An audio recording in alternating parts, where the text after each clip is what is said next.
Hello বন্ধুরা, কেমন আছো তোমরা সবাই? আশা করছি সবাই খুব ভালো আছো, সুস্থ আছো। আমার নতুন একটি ব্লগে তোমাদের সবাইকে জানাই অনেক স্বাগত, অনেক ভালোবাসা। সকালবেলা করে ঘরটার অবস্থা ঠিক এমন থাকে আমাদের প্রত্যেক দিন। যতই রাত্রিবেলায় পরিষ্কার করে রাখি আর যতই গুছিয়ে গাছিয়ে রাখি, রাত্রিবেলায় যে কোথা থেকে এত নোংরা হয়ে যায় আর চারিদিকে ছড়িয়ে ছিটিয়ে থাকে, আমি সকালবেলা উঠে বুঝতেই পারি না। সকালবেলা ঘুম থেকে তো উঠি 6টার সময়, ওই 6:30 পর্যন্ত রেডি টেডি হয়ে ব্যায়াম করতে চলে যাই। তারপরে এসে পরেই দেখি তখন আমার ঘরটার দিকে নজরটা যায় ভালো করে, যে আমি যে কোন দিক থেকে কাজ আরম্ভ করব আর কোন দিক থেকে কি করব বুঝে উঠতে পারি না। অন্যদিন তো তাও একটু বসি, একটু রেস্ট নিই, কিন্তু আজকে আর হবে না। আজকে তোমাদের দাদাভাইয়ের তাড়া আছে। আমি আজকে ছাদ থেকে নেমেছিও একটু দেরিতে, 8:15 হয়ে গেছে আমি নামতে নামতে। তারপরে এসেই কোনো রকম জামাকাপড়টা চেঞ্জ করে নিয়েই কাজে হাত দিয়ে দিয়েছি। আর আজকে আমি এসে দেখি তোমাদের দাদাভাইয়ের অলরেডি চা খাওয়া কমপ্লিট, ও বাথরুমের দিকে চলেও গেছে। ঝটপট করে এসেই আগে বিছানাটা তুললাম, সাইকেল বার করলাম, যেগুলো ও একটুও কিচ্ছু করে না। তো ও বিছানাটা যদি একটু তুলে রাখে না, সকালবেলাটা আমার একটু তাড়াটা কম হয়। রাত্রিবেলায় বাসন কোসন কালকে মেজে রেখেছি। কালকে ঘরের ভেতর ঠান্ডাটা একটু কম লাগছিল। আর কি বলো তো, ঠান্ডা যতই লাগুক, একবার যদি একটু জলে হাত দেওয়া যায় না, তখন কোনো কাজ করতে থাকলে তখন আর অতটা ঠান্ডা লাগে না। ধুয়ে রেখেছিলাম, তারপরেও দেখি এত বাসন জমে আছে, তো সেগুলো মাজবো ঘষবো। তবে এখন না, আগে এদিক ওদিক যত যা কিছু ছড়ানো ছিটানো আছে সেগুলোকে মোটামুটি একটু পরিষ্কার করে নিয়ে আগে বাসি ঘরটা ঝাঁট দেবো। ওই দেখো তোমাদের দাদাভাই বেরিয়ে গেছে, এরপরেই হুড়োহুড়ি করছে। আজকে গোপালকেও তুলে দিতে পারবে না, কারণ ওকে একটা সকালবেলা কাজ দিয়েছি। সকালবেলা ও যাবে এখন একটুখানি বাজারে। আমাকেই বলেছিল যেতে, বলেছিল তুমিই যাও, আমার টাইম হবে না। তো আমি মাঝখান থেকে একটু বুদ্ধি খাটিয়ে কি করলাম জানো তো, বললাম ঠিক আছে চলো, আজকে তোমার গোপালকে দিয়ে যেতে হবে না, তাও তুমি একটু বাজার থেকে আমাকে জিনিসটা এনে দাও। আজকে মনা স্কুল যাওয়ার আগে স্নান করে গোপালকে দিয়ে যাবে। তো ঠিক আছে, তাতেই তোমাদের দাদাভাই খুশি। আসলে চালাকিগুলো ঠিক না ধরতে পারে না জানো তো তোমাদের দাদাভাই। তো তারপরে এসে বলছে, বাথরুম থেকে বেরিয়ে বলছে, আচ্ছা ঠিক আছে, আমি তো একটা কাজ করলাম না, তার পরিবর্তে তো আমাকে এখন সাইকেল চালিয়ে যেতে হবে, গাড়ি চালিয়ে যেতে হবে। তো বললাম ঠিক আছে যাও। এই সকালবেলা ওর পেছনে বক বক করতে করতে, আর ও যতক্ষণ থাকবে কথা ওর মুখের বন্ধ হবে না, কথা বক বক বক বক করতেই থাকবে। আর আমার কাজের দেরি হয়, আর আমি আর মেয়ে না হাসতে হাসতে পাগল হয়ে যাই তোমাদের দাদাভাইয়ের কথাবার্তা শুনে। যাই হোক, একবার ও রেডি হচ্ছে আর আমিও দেখো সঙ্গে সঙ্গে বাসি ঘরটা ঝাঁপ দিয়ে নিলাম। তো ও বেরিয়ে গেল বাজারে। তো আমি দুটো জিনিস আনতে বলেছি, আমার অনেক দিন ধরে খেতে ইচ্ছে করছে। সত্যি কথা বলতে এখন এই মাপ মতো খাবার খেয়ে তো পেটও ভরে না, মনও ভরে না। কিন্তু ওই যে বলে না, এক এক সময় এক একটা জিনিসের এত খাওয়ার ইচ্ছে করে, কটা দিন ধরে ইচ্ছেটা চেপে রেখেছি বিশ্বাস করো, কিন্তু আজ আর পারলাম না। কালকে রাত্রিবেলা আমি ওটা নিয়ে স্বপ্নও দেখে ফেলেছি। বলেছি আজকে সকালে আমাকে এনে দিতেই হবে, যদি আমি মরে টরে যাই তাহলে তো আমি আর খেতে পারবো না। মানুষের তো নিঃশ্বাসের বিশ্বাস নেই, তাই না বলো, কখন কার কী হয়ে যায়। তো এই কথাটাই তো ওদের দাদাভাইকেও আমি বলেছি, তো এনে দিয়ে যাও, হঠাৎ করে যদি আমার কিছু হয়ে যায় তাহলে তুমি আফসোস করবা যে এই জিনিসটা খেতে চেয়েছিল। তো তারপরে ঠিক আছে, ওই বলাতেই একটুখানি কোথাও গিয়ে লেগেছে, তারপরেই চলে গেল বাজারে। তো যখন তোমাদের দাদাভাই কোনো কাজ বলি সেটা না করে না, ওকে একটু এরকম সেন্টিমেন্টের কথা বললে ও বেশ গলে যায়, বুঝেছো, তাড়াতাড়ি। তারপর সেই কাজটা ঝটপট করে দেয়। এখনও আসেনি দেখো বাজার থেকে। তো আমি এদিকে দেখো সিঁড়ির ঘরটা ধুয়ে দিলাম। বাসি ঘরটা তো ঝাঁট দিয়ে বেরিয়েই গেছি, সিঁড়ির ঘরটা ধুয়ে রাস্তাটাকে পুরো ঝাঁট দিচ্ছি। তো প্রত্যেক দিনই আমি রাস্তাটা ঝাঁট দিই, শুধু গতকালকে দিইনি। গতকালকে আমাদের ড্রেন পরিষ্কার করতে এসেছিলো আর পুরো ওরাই ঝাঁট দিয়ে পরিষ্কার করে দিয়ে গেছে।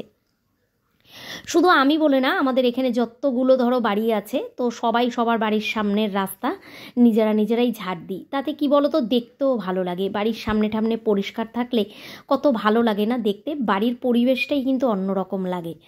তো তোমরা এর আগে আমাকে অনেকে বলেছো যে দিদিভাই তুমি পুরো রাস্তা ঝাঁট দিতে যাও কেন? সত্যি রাস্তা ঝাঁট দিলে খুব ভালো লাগে গো, বাড়ির সামনেটা দেখতে।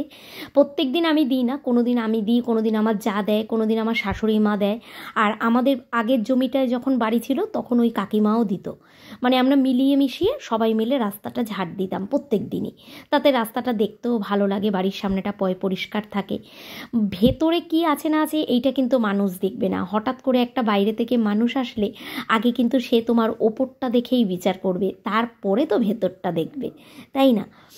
তো যাই হোক, দেখো এদিকের আমার কাজকর্ম শেষ। বৃহস্পতিবার আজকে ঠাকুরের বাসন মাজবো, যতটা আমার হাতের কাছে ছিল আমি বার করে নিয়ে মাজতে বসছিলাম সবে। আর তার মধ্যেই তোমাদের দাদাভাই চলে এসছে, বলল আমি আর ভেতরে ঢুকবো না, তো তুমি ব্যাগটা নিয়ে নাও। আর আমি আবার ওর থেকে একটু টাকা চাইলাম, যেটা আমাদের সব মানে গৃহিণীদেরই অভ্যেস। মানে বড়রা বেরিয়ে যাওয়ার আগে মোটামুটি 50-100 টাকা যা নেওয়া যায় একটু ঘেনিয়ে ঘুনিয়ে, তো সেটাই আমিও নিলাম। প্রত্যেক দিনই এটা তাই করি। তোমাদের দাদাভাই যতই বেরিয়ে যাক, ওটা একটা অভ্যেস হয়ে গেছে বিয়ে করে আসার পর থেকেই, যে তোমাদের দাদাভাই বেরোনোর সময় ওই ঘেনিয়ে ঘুনিয়ে 50 টাকা হলেও নেব। আসলে দেখো, আমরা বাড়িতে থেকে আমরা কি করি, আমরা তো আমাদের পছন্দ মতো সত্যি কথা বলতে একটা খাবারও খেতে পারি না। সংসারের পেছনে তাল দিতে দিতেই আমাদের কিন্তু সবটা শেষ, তাই না? এই অসময়ে সেই টাকাগুলো বার করে দিই, যখন বার করে দিই তখন হাজার একটা কথা শোনাই। হ্যাঁ ওই তো দিতে চাইছিলে না, তোমার কাছে থাকলে তো টাকাটা খরচাই হয়ে যেত, দেখো আমার কাছে ছিল বলে তোমাকে আজকে বার করে দিতে পারলাম। তো সেই কারণে তখন আর তোমাদের দাদাভাই কোনো কথা বলে না, তখন অনেকগুলো কথা আমি শুনিয়ে দিই। তো যাই হোক, জামাকাপড় কাচতে বসেছিলাম, 9:30 বেজে গেছে, জলও চলে গেছে। তো জামাকাপড়টা ধুতেও পারলাম না, একটুখানি ধুয়েই রেখে চলে আসলাম। আর এদিকে মাঝখানে বসিয়েছিলাম ডাল, কারণ গতকালকের ভাত আছে। এদিকে ডাল বসিয়েছি, গরম গরম ডাল হবে। আর দেখো মেয়ের খাবারের থালাও রেডি করে দিয়েছি, মেয়ে খেয়ে যাবে ভাত আর নিয়ে যাবে চাউমিন টিফিনে। তো বেগুন ভাজা করে দিয়েছি, আর একটা ডিম, 2টো ডিমের ভুজিয়া করেছি, ওখান থেকে একটুখানি দিলাম আর একটুখানি চাউমিনের মধ্যে দেব। তো ডালটা সেদ্ধই খেতে চেয়েছিল মেয়ে, কিন্তু সেদ্ধ ডাল না, সত্যি মুসুরির ডাল সেদ্ধ খুব একটা ভালো লাগে না। সেই কারণে ভাবলাম যে না, একেবারে সোমবারেই দিয়ে দিই, পেঁয়াজ রসুন কাঁচা লঙ্কা টমেটো সব দিয়ে ডালটা সোমবারে দিয়ে দিলাম। আর হুড়োপাড়িতে রান্নাঘরের অবস্থা খুব খারাপ, কোন দিক থেকে কি করব দিশা করতে পারছি না। মানে সকালবেলাটায় এরকমই হুড়োহুড়ি হয় জানো তো, শীতের সকাল, দেখতে দেখতেই মনে ঘড়ির কাঁটার সঙ্গে দৌড়ে পারা যায় না, কোন কাজটা ছেড়ে যে কোন কাজটা করব আমি হাঁপিয়ে উঠি। মানে মেয়ে স্কুল যাবে আজকে, খাবার বানানো, টিফিন বানানো, যদিও বা ভাতটা কালকে রাত্রিবেলায় করতে হয়েছিল, কালকে রাত্রিবেলায় ভাত করেছিলাম তো একটু বেশি হয়েছে, তোমাদের দাদাভাইয়ের জন্য ভাত করেছিলাম, কারণ আমরা তো ভাত করিনি, আগের দিনের ভাতটা গরম করে খেয়েছিলাম। কালকেও আবার ভাত করেছি, আজকে আর সারাদিন ভাত করতে হবে না, তো যা ভাত আছে হয়ে যাবে। আর এদিকে দেখো বসিয়ে দিয়েছি চাউমিন, ওদিকে মেয়েকে গরম গরম ভাতটা খেতে দিয়ে নিলাম।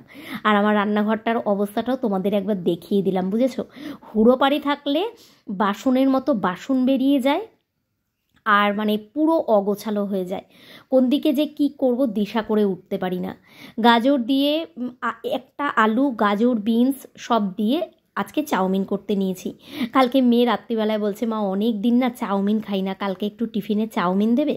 তো আমি বললাম ঠিক আছে নিয়ে যা চাউমিন, অল্প করে অল্প তেল দিয়ে দেখো শুকনো শুকনো করে একদম চাউমিনটা বানিয়ে দিলাম। তো এখানে ছোট ছোট 3টে প্যাকেট নিয়ে এসেছিলাম, যদিও বা মেয়ে কিন্তু এতটা খাবে না, তো ওর বন্ধুরা সবাই খুব আমার হাতের রান্না ভালো খায়, সেই কারণে আমি একটু সবসময় টিফিন একটু বেশি দিয়েই পাঠাই। ওরা সবাই যেহেতু খুব ভালো খায়, আমার মেয়ে বলে মা তুমি সবসময় একটু টিফিন বেশি দেবা, লাস্টে ওরা খেয়ে নেয়, আমি আর টিফিন খেতেই পারি না। যাই হোক দিয়ে দিলাম ওকে টিফিন। আর দেখো সকালবেলায় না কাজকর্ম সেরেই দরজাগুলো দিয়ে রেখেছিলাম, এত ঘরে ঠান্ডা ঢুকছে কি বলবো, মানে ঘরে থাকাই যাচ্ছে না এত হাওয়াতে। মেয়ে স্কুল বেরিয়ে গেল আর আমি আবার দরজা মজ্জা খুলে দিলাম, এবার এসছি কলপারে। তো 10:30 বাজে, 10:30 এখনও বাজেনি, আজকে দেখলাম কলে জলটাও দিয়ে দিয়েছে তাড়াতাড়ি। অন্য অন্য দিনও দেয়, এখন না মানে 11টায় জল আসে এরকম অপেক্ষায় থাকে না, কোনো কোনো দিন জল যায়ও না, আবার কোনো কোনো দিন 10:30টার মধ্যেই জল দিয়ে দেয়, সেরকমই আজকের দিনটাও দেখি জল পড়ছে। তো ভাবলাম জামা কাপড়গুলো তো মেলা হয়নি, এগুলোকে আগে কেচে ধুয়ে মেলে আসি। আমি দেখো তোমাদের দাদাভাই তো সকালবেলা বাজারে গেছিল, আমি পুঁইদানা আনিয়েছি আর মাছের মাথা আনিয়েছি, কড়াইশুঁটি আনিয়েছি, কুমড়ো আনিয়েছি, কিন্তু আমি বাঁধাকপি আনাইনি। তো আমি ভাবছি যে ঠিক আছে চলো পরে সবজিওয়ালা ঢুকবে, সবজিওয়ালার কাছ থেকে বাঁধাকপি নিয়ে নেব। বাজে এখন 11টা, কাজ করতে করতে দেখি একটাও সবজিওয়ালা কোনো ঢুকলো না। তো মনে হচ্ছে না আজকে আর ঢুকবে, কারণ সব সবজিওয়ালা যেগুলো ঢোকে তাদের সব ঢোকার টাইম পার হয়ে গেছে। এবার কখন না কখন আসবে, বসেই আছি কি করব। মাছের মাথাটা তো এনেছি, রেখে তো দেওয়া যাবে না। বাঁধাকপিটা খুব খেতে ইচ্ছে করছে, নিয়ে আসলাম। গিয়ে বাঁধাকপি সেই মোড়ের মাথা অবধি হাঁটতে হাঁটতে গেলাম, গিয়ে বাঁধাকপি নিয়ে আসলাম। নাইটি পরেই চলে গেছি, কে আবার চুড়িদার পরে। এখন ঘরটা গোছাবো, কাঁচা ধোয়া সমস্ত কিছু হয়ে গেছে, কিন্তু আমি সকাল থেকে এখনও কিচ্ছু খাইনি। এখন 11টা বাজে, এখন আজকে আর কিছু খাবো না। চাউমিন আমার জন্য রাখিনি, মেয়েকেই সব টিফিনে দিয়ে দিয়েছি। আমি এখন আমার জন্য 1 গ্লাস ছাতু গুলবো, ছাতুটা খেয়ে ঘরটা পরিষ্কার করবো। আর রান্নাঘরটার অবস্থা খারাপ, সকালবেলা তোমাদের দেখালাম না, রান্নাঘরটা পুরো পরিষ্কার করব। কাঁচা ধোয়া করলাম, সমস্ত কিছু রোদে ঠোদে দিলাম, দিয়ে তারপরে 5 মিনিট 10 মিনিট রোদ্দুরে দাঁড়িয়েছিলাম। তারপরে দেখছি সবজিওয়ালা আসছে না করতে করতে টুকিটাকে অনেক কাজ করেছি। সোফার বালিশ টালিশ রোদ্দুরে দিয়েছি, অনেক কাজ করেছি, পা দুটো যেন যন্ত্রণায় ফেটে যাচ্ছে। তো এখন একটুখানি বসবো আর ছাতুটা খাবো, খেয়ে তারপরে ঘরটা পরিষ্কার করে, রান্নাঘরটা পরিষ্কার করে বাসন কোসন মেজে রান্না বসিয়ে দেবো। ঠিক আছে, যেহেতু বৃহস্পতিবার, পুজোটা দিতে অনেক টাইম লাগবে, তো তাড়াহুড়ো করে করবো। তার মধ্যে মেয়ের আজকে তাড়াতাড়ি ছুটি হয়ে যাবে, কারণ ওর প্রজেক্ট জমা দেওয়ার জন্যই ও স্কুল গেছে।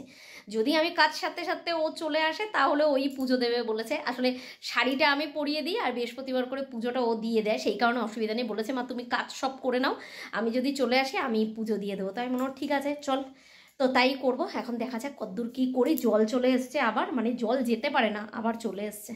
আজকে রোদের তাপও আছে, তার সাথে সাথে ঠান্ডাও আছে। ঠিক আছে চলো, আবার বিকেলবেলায় পিঠে টিঠে করবো। এদিকের কাজগুলো তাড়াতাড়ি শেষ করে নিই, তারপরে দেখে ওগুলো জোগাড় জান্তি করবো সব কিছু। ঠিক আছে চলো। একটা কাজে হাত দিলে না কাজের আর শেষ নেই। ঘর পরিষ্কার করো, জলের কাজ করো, বারবার জামা কাপড় উল্টাও, কম্বল গিয়ে ঠিক করে দিয়ে আসো, এই করতে করতেই পুরো দিনটা কেটে যায়। বা তো রান্নাবান্নার দেখো সমস্ত কিছু গুছিয়ে নিয়েছি, হাঁপিয়ে গেছি। ছাদ থেকে নেমে আসলাম এইমাত্র, কম্বলগুলো ভাঁজ করে সব চেয়ারে দিয়ে আসলাম, জামা কাপড়গুলো একটু উল্টে পাল্টে দিলাম। আর এই যে সোফায় যেই চাদরটা পাতা থাকে না, ওই চাদরটাকে আজকে কেচে দিলাম, আর এই চাদরটা পেতে দিলাম সোফায়। ঘর ঝাড় দেবো এক্ষুনি। ভাবলাম রান্না বসিয়ে দিইনি, একটা তরকারি দুদিকে দুটো বসাই, রান্নাও হবে, ঘরটাও ঝাড় দেওয়া হয়ে যাবে। বাঁধাকপি কেটেছি, এখানে একটা বাঁধাকপি আর অর্ধেকের অর্ধেকটা, একটু বেশি করেই বাঁধাকপি নিয়েছি, মাকেও একটু তরকারি পাঠাবো বলে। তো এখানে বাঁধাকপি কেটেছি, আর এখানে হচ্ছে পুঁই বিটুলি, তোমাদের দাদাভাইকে দিয়ে বাজার থেকে আনিয়েছিলাম, অনেক দিন খাই না। এই তো শীত চলে গেলেই ব্যাস এইটাও খাওয়া শেষ। পুঁই বিটুলি নিয়ে এসছে, তো এটা বেগুন কুমড়ো, সিমটা দিতে ভুলে গেছি, আমি এক্ষুনি সিম দেবো এটার মধ্যে। বেগুন কুমড়ো আলু কেটেছি, আর টমেটো রেখেছি বাঁধাকপিতে একটা, আর ওই পুঁই দানাতে একটা দেবো। আর এখানে এই যে মাছের মাথাটা ধুয়ে রেখেছি। আর এখানে আছে কাঁচা লঙ্কা আর কড়াইশুঁটি, কাঁচা লঙ্কা বাঁধাকপিতেও দেবো আর পুঁই দানাতেও দেবো। রান্নার সমস্ত কিছু রেডি করে নিয়েছি। বাঁধাকপিতে মশলা তো কিচ্ছু লাগবে না, আমি কিচ্ছু মশলা দিই না, যতই মাছের মাথা দিই। শীতকালের বাঁধাকপিতে কোনো মশলা লাগেই না। আর ভাত তো করতে হয়নি, কালকে রাত্রিবেলায় আবার ভাত করতে হলে করব। এখানে যা ভাত আছে আমি খেয়েও অনেক বেশি, কতটা কি ভাত থাকে দেখে রাত্রিবেলায় আবার ভাত করব। এখানে ভাতটা গরম করে নিলাম, আর এখানে সকালবেলা যে বেগুন ভাজা করেছিলাম আর ডালটা সেটা রয়েছে। এবার চলো, রান্নাঘরটা সব পরিষ্কার হয়ে গেছে, এদিকে মাজা ঘষা হয়ে গেছে। দুটো কড়াই মাজিনি, এখন দুটো কড়াইতে দুটো রান্না বসাবো, তারপরে মাজবো। ঠিক আছে, এখন এই দিকে দুদিকে দুটো রান্না বসিয়ে তারপরে আমি ঘরটা ঝাঁট দেবো। ঘরটা ঝাঁট দিয়ে রান্নাও হয়ে যাবে, গ্যাস ট্যাস মুছে তারপরে ঘরটা মুছে নেব। ঠিক আছে চলো বসিয়ে দিই ঝটপট।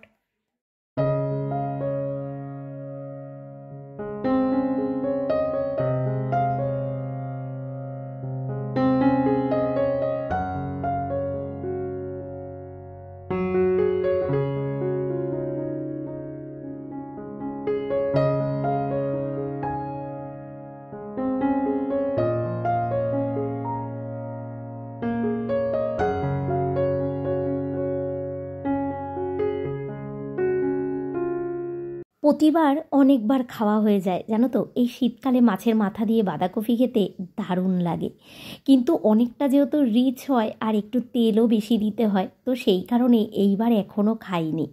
কটা দিন ধরে বললাম না খুব খেতে ইচ্ছে করছে, কিন্তু আজকে আর চাপতে পারলাম না। তোমাদের দাদাভাইকে বলেইছিলাম আমাকে এনে দিতেই হবে আজকে। সত্যি কথা বলতে তোমাদের আমি বলি না, মাছ বাজারে যেতে আমার একদমই ভালো লাগে না, আর মাছ বাজারের ভেতরে না গেলে এমন মাছের মাথা পাওয়াও যায় না। পুঁইদানা আমার রান্না হয়ে গেছে, তো বাঁধাকপিও আমি গ্যাস কমিয়ে আস্তে আস্তে করে করলাম। বাঁধাকপি হতে কিন্তু অনেক টাইম লাগে, মানে গা গা করে আঁচ দিয়ে কিন্তু বাঁধাকপি রান্না করা যায় না, একটু ঝিমা আছে আস্তে আস্তে করে রান্না হলে টেস্ট হয়। তো বাঁধাকপি নামিয়ে দিয়েছি, নামানোর পরে তোমাদেরকে দেখাতেও ভুলে গেছি, একটুখানি গরম মশলা গুঁড়ো শুধু দিয়েছি, দিয়ে বাঁধাকপি নামিয়ে দিয়েছি। ব্যাস, এরপরে বাসনগুলো মাজলাম, তার মাঝখানে আমি ঘরটা ঝেড়ে নিয়েছি। ঘর আমার মোছাও হয়ে গেছে, বাথরুমের ওই দিকটাও মোছা হয়ে গেছে, ঠাকুর ঘরের ওই পাশটা দিয়েও মোছা হয়ে গেছে। তারপরে আসলাম হচ্ছে তরকারিটা নামিয়ে গ্যাসটা মুছতে। ব্যাস, এরপরে গ্যাসটা মুছেই সোজা চলে যাব স্নান করতে। আর আজকে একটু গরম জল বসিয়েই স্নান করব ভাবছি, কারণ আজকে প্রচণ্ড ঠান্ডা, আজকে এমনি জলে স্নান করা যাবে না।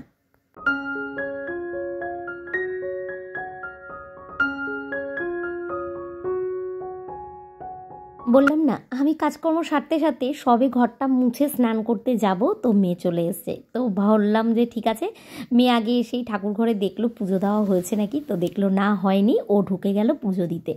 আমি স্নান করে আস্তে আস্তে মেয়ের অনেক কিছু হয়ে গেছে, মা লক্ষ্মীকে স্নান করানো হয়ে গেছে, ঠাকুর ঘর সমস্ত কিছু মোছা টোছা হয়ে গেছে। তো আমি বললাম ঠিক আছে, তাহলে এবার দিয়ে আমি মা লক্ষ্মীকে শাড়িটা পরিয়ে একদম জায়গা মতো বসিয়ে দিই। আর আমি তো তোমাদেরকে প্রত্যেক বৃহস্পতিবারই দেখাই আমার মাকে কীরকমভাবে সাজালাম এই বৃহস্পতিবার। চলো দেখে নাও কিভাবে এইবার মা লক্ষ্মীকে সাজালাম।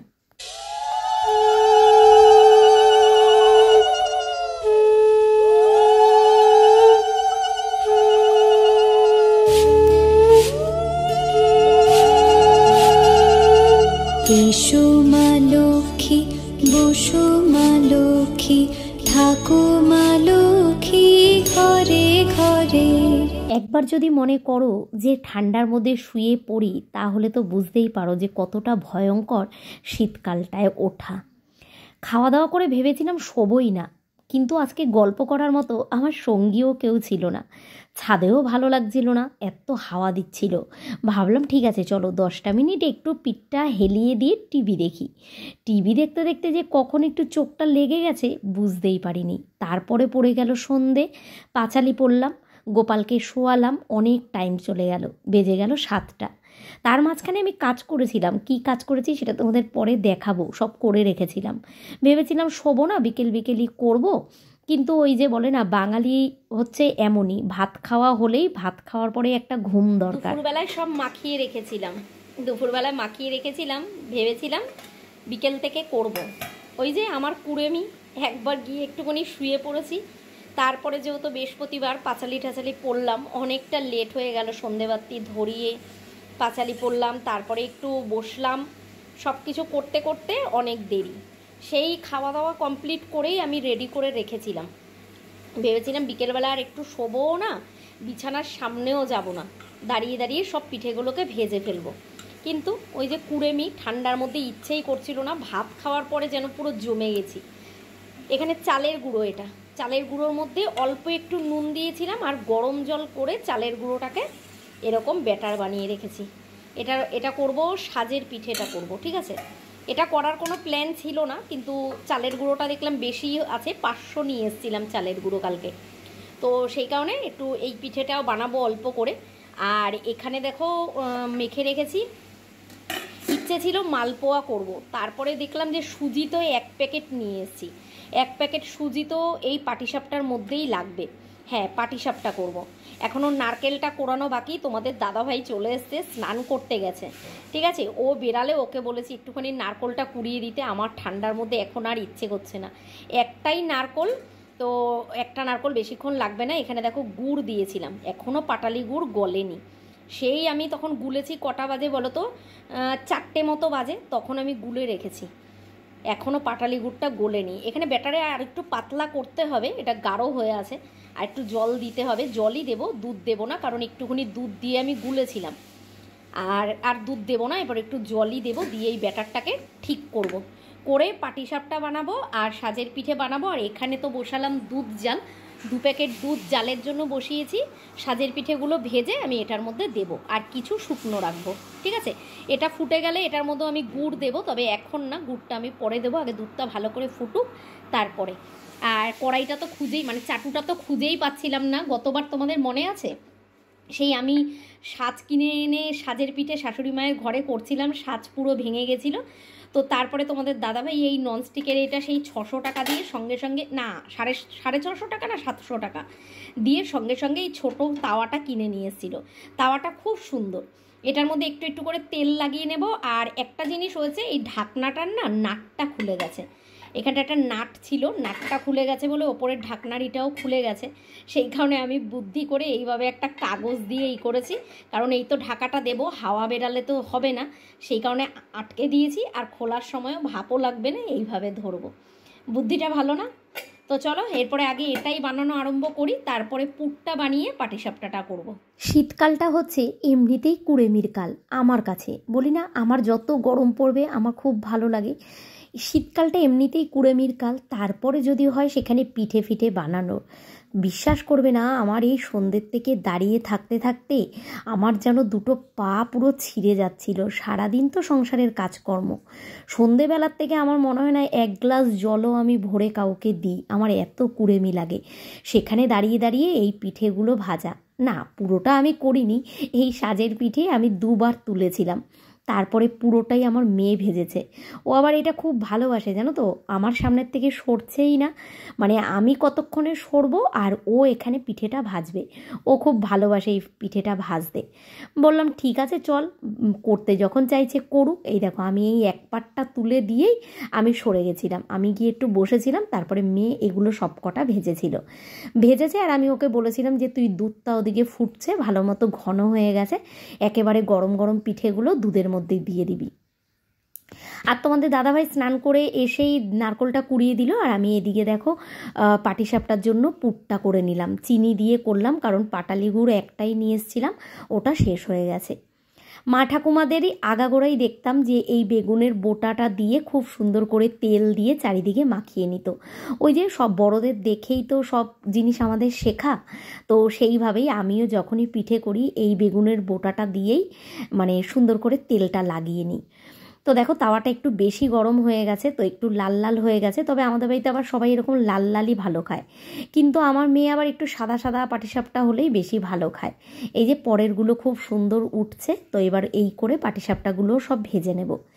গতকালকেই পিঠে করব করিনি, মানে বাবা মেয়ে দুজনকেই সাড়া দিয়ে রেখেছিলাম, কিন্তু আজকে যদি না করতাম আমার আর রক্ষে ছিল না। কেন বলো তো, তোমাদের দাদাভাই এমনিতে কিছু খেতে চায় না, কিন্তু যদি ওকে আমি বলি যে আজকে এই জিনিসটা করব, মানে সবারই তো মনের মধ্যে একটা আশা থেকে যায়, তারপরে যখনই এসে দেখে না করিনি, তারপরে চেঁচামেচি করে। তো ভাবলাম না বাবা করেই ফেলি, জিনিসগুলো নষ্ট হয়ে যাবে। তো দুধটাও আনা আছে, দুধ আমি ম্যাক্সিমামই দেখেছি দোকানে থাকাকালীন ভালো থাকে, বাড়িতে এনে যদি 2-3 দিন রাখি দুধের প্যাকেট নষ্ট হয়ে যায়, কেন জানি না। ঠান্ডা আমার মাথায় উঠে গেছে, দেখো কত 1 গামলা বাসন বেরিয়েছে আমার এই রাজ্যের পিঠে ভেজে। বাসন মাজলাম 1 গামলা, এদিকে ভাত বসালাম, কারণ ওই যে বললাম না দুপুরবেলা যা ভাত ছিল হতো না, 1 কৌটো মতো চাল বসিয়েছি, যাতে আবার কালকের দিনটাও হয়ে যায়। ভাত এখন এই রাতে করেই করছি, আর দিনের বেলা গরম করে খেয়ে নিচ্ছি, শীতকাল তো কোনো অসুবিধা হচ্ছে না। এবার রান্নাঘরটা পুরো পরিষ্কার করব, কারণ এই 1 হাট করে যদি আমি রেখে দিই তাহলে কালকে সকালবেলা আমার আর শাস্তির শেষ নেই। ভাবলাম ঠিক আছে চলো রান্নাঘরটা পরিষ্কার করে রাখি, আর চারিদিকে চালের গুঁড়ো ঠুড়ো পড়েছে, তো এগুলো যদি মুছে টুছে না দিই একদম পুরো মানে শক্ত হয়ে যাবে। সেগুলো পরিষ্কার করলাম, খাওয়া দাওয়া হয়ে গেল, বাজে এখন 10:30। এত ঘুম পেয়েছে আমার চোখ মুখ পুরো ছোট হয়ে গেছে। চলো আমিও ঘুমাতে গেলাম, আর তোমাদেরকেও টাটা বলে দিলাম।